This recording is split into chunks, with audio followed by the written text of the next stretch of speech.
tenemos es... Bueno, un tema que a mí me produce un poquito menos, o sea, que me da alegría. El cachetazo de Milei. Sí, porque cuando tú te preguntas a ti mismo, Silvio, ¿cuándo me volví facho?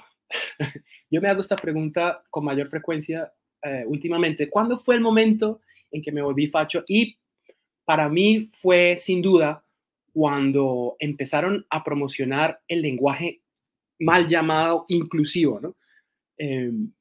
Cuando esto fue ya hace por lo menos 5 o 6 años que empecé a escuchar de esta iniciativa de cambiar el género gramatical del plural de la mayoría de sustantivos en español. Entonces tú sabes a lo que me refiero.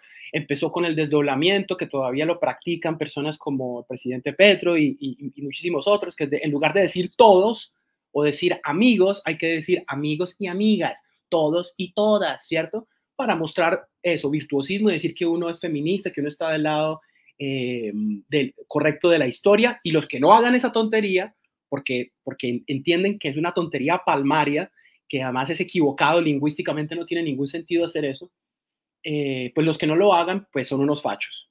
Entonces ese fue el momento que dije, Dios mío, esta vaina es en serio, ¿no? Esta ideología de verdad está ensegueciendo la parte cognoscente de la gente, la lógica de las personas. El lenguaje no cambia de esa manera. Nosotros, Silvio, digamos, ¿cierto? Como aspirantes a escritores que somos. Pero lingüistas que sí somos, lingüistas, pues sabemos que las lenguas cambian son por procesos. Naturales. No por, como no el parlache en Medellín, que ahora en la RAE pone la palabra gonorrea y dice expresión que quiere insultar a alguien, ¿me entendés? No, y digamos, es una conversación interesante, es un tema muy interesante. Digamos, por ejemplo, para ponerte un ejemplo rápidamente, el español, por ejemplo, yo no digo que la gramática no cambie, desde luego que cambia. Por ejemplo, el subjuntivo de futuro en el español, ¿cierto? Ya se dejó de usar, pero si uno lee el Quijote o lee un libro de la época del siglo de oro, pues va a entender, fuere como, sea como fuere, ¿cierto? O donde hubiere gente, ¿cierto? Ese futuro del subjuntivo se perdió en el español, ya no lo utilizamos, pero no fue porque llegara la Real Academia o una conspiración de gente, una élite a decir esto se tiene que cambiar. No, la lengua le pertenece a los hablantes, Silvio. No solo los hablantes, por procesos orgánicos pueden cambiar la lengua. Y los procesos orgánicos son en realidad solamente dos. Uno es la economía, ¿cierto? Vamos para allá, en lugar de decir vamos para allá. La economía del lenguaje, como nos enseñó Chomsky. Exacto. Y el otro elemento es la expresividad. Encontrar nuevas formas de decir lo mismo. Ahí es donde viene el parlache y la creatividad, ¿cierto? De los hablantes para ponerle más chispa, ponerle más sal a la misma cosa que se ha dicho 1000 veces. Esos dos procesos. Sí, que ese es perdón por interrumpirte, pero ese es el laboratorio de la lengua. Sí.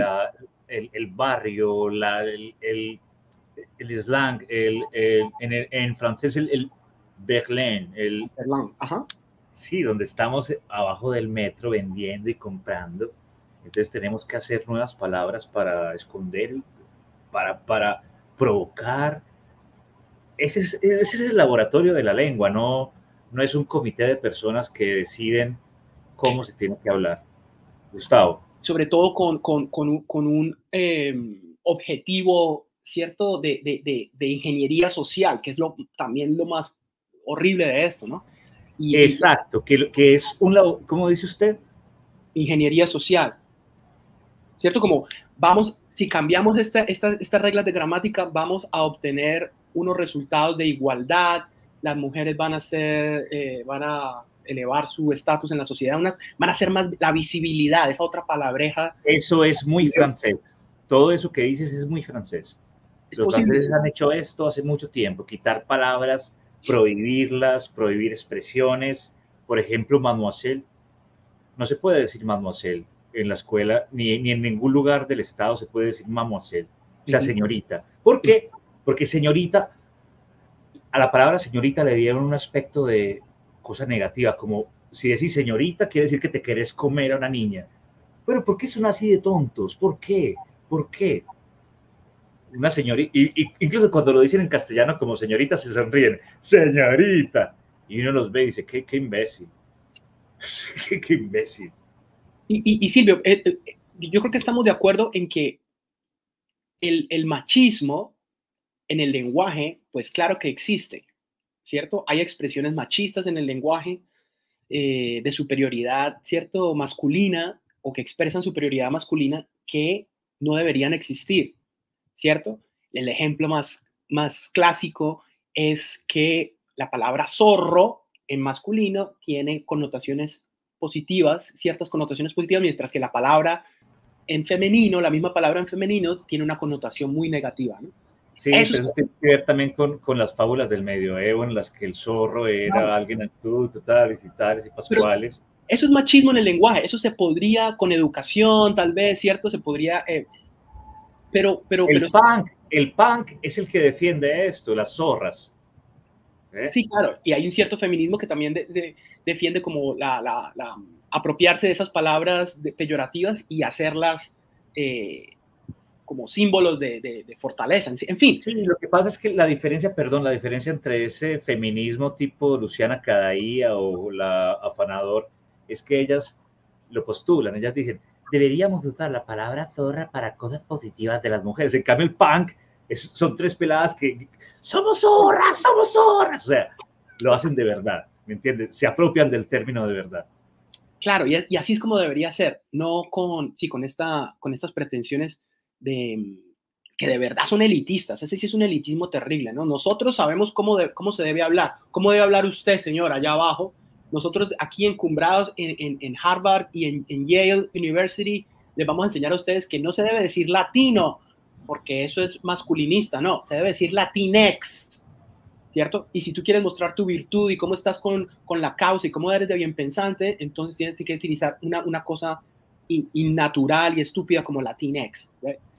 Y que se inventan en un pequeño comité 4 o 5 personas de 60 años, de 50 años, y dicen, eso es lo de los jóvenes. Y entonces después una persona como usted o como Byron Alaf, un parcerazo, escribe. Un gran artista de Medellín. Sí, pero a veces escribe cosas como, es que los muchachos de hoy, ¿cómo escriben? Dizque con X y con arroba, cuando en realidad eso no se lo inventaron los muchachos de hoy. Se lo inventaron 5 o 6 señores de 60 años en un comité en la Universidad de Buenos Aires al frente de Puan. Y hablando de Argentina, sí, son unos señores con posgrados en antropología social, en lo que sea que estudian o estudios de teoría queer. Teoría queer.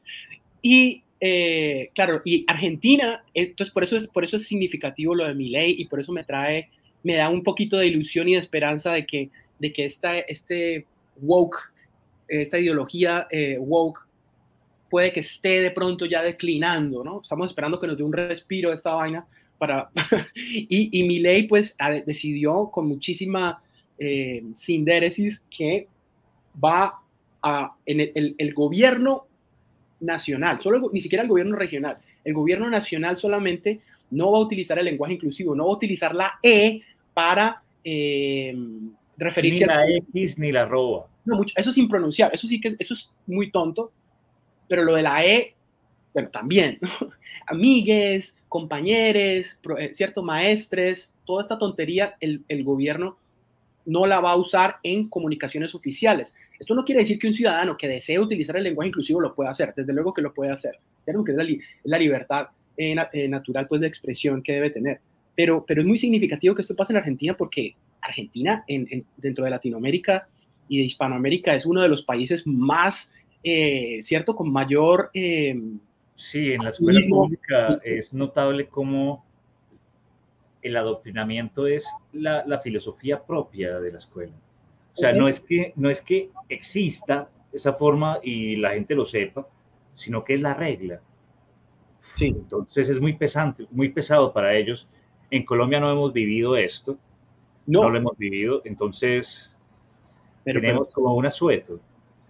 Sí, porque de pronto, yo creo que es que en Colombia tenemos, Argentina también lo está viviendo, pero aquí tenemos en Colombia problemas tan profundos de violencia, ¿cierto? Tan barbárica que ponerse, ¿cierto? Es un poco descarado ponerse uno a decir que hay que usar el lenguaje inclusivo para solucionar los problemas cuando hay tantas cosas por hacer y por mejorar, ¿no? Entonces yo celebro mucho la iniciativa de Milei. No estoy de acuerdo con todas las posturas de Milei en general, pero esto sí me parece algo muy esperanzador de que esta cosa del woke ya ha llegado a una platea, ¿cierto? Y que va a empezar a bajar porque no, pues es insostenible ya negar, o sea, sí, tú me entiendes. Sí, y para hacer el puente con la última noticia, pero para seguir hablando de Milei, quiero hablar del discurso en el Congreso. En el Congreso, Milei hizo, discurso en el Congreso de Milei, hizo un discurso histórico de 1 hora y 15 minutos. Ustedes saben, en Argentina, cuando entra al Congreso, el presidente no solo lleva la banda, sino también un bastón. Es una cosa muy fetichista, ¿no? Como son los argentinos. Y a la entrada firmó un libro grande. ¿Y qué firmó? Javier Milei, y escribió: "Viva la libertad, carajo". Que eso traducido al inglés es para la gente de habla inglesa muy extraordinario ver que alguien escriba eso, porque eso traduce la fucking freedom, ¿no? Sí. Entonces, decir que viva la libertad, carajo, y que un presidente lo escriba en el libro del Congreso es algo revolucionario, en realidad. Y dentro de las medidas que dijo que iba a aplicar están las siguientes: quitar la pensión vitalicia para el presidente y el vicepresidente. O sea, voy a enumerar las decisiones que tomó y ustedes verán que si son de izquierdas o de derechas o de centro, si usted escucha que un presidente va a hacer esto, pues lo aplaude, hermano. Canceló también la agencia de propaganda del gobierno, con la inteligencia de que el gobierno no debe pagar para tener propaganda. Excelente. ¿Aquí no le parece eso? Pues me parece una medida muy interesante. También prohibió el uso de los aviones de aerolíneas argentinas por los políticos, siempre y cuando no sea para un viaje en realidad de Estado. Y les prohibió sacar los puntos por viaje particular, los puntos de vuelo. Sí. Esto es una cachetada a la casta, a lo que él dice que es la casta, a la burocracia estatal. Y también, por ejemplo, decretó que las elecciones de los sindicatos fueran organizadas por la dirección de votaciones del Estado argentino, ¿cierto? Fueran abiertas. Y que solamente puede estar en 2 periodos un presidente de un sindicato. Dios mío, esto obviamente da oxígeno a una democracia. Lo más interesante, y le dejo al público para que estudiemos esto, porque está en generación. Nosotros criticamos a Milei y miramos estas medidas con optimismo porque en realidad ayudan a disminuir el gasto del Estado. Entonces está dando una enseñanza al mundo occidental. Está haciendo algo que no se había hecho. Entonces hay que estudiarlo. Y los invito a tomar nota para dentro de 8 días ver en qué ha progresado esto que ha propuesto Milei, que es reformar el Estado en Córdoba con los gobernadores. Hacer una firma de un nuevo Estado. Bueno, es interesante y por eso lo traemos acá, lo estudiamos y los invitamos a que se suscriban al canal, activen la campanita y estén pendientes en 8 días a la evolución de esta noticia. Gustavo, sí, el último tema que vamos a tratar. Espérame, algo sobre Milei ahí. Perdóname. Sí, hablemos de Milei. Quiero saber, conocer qué piensas tú, porque se han hecho virales. Tú has visto videos de Milei volando en aerolíneas comerciales.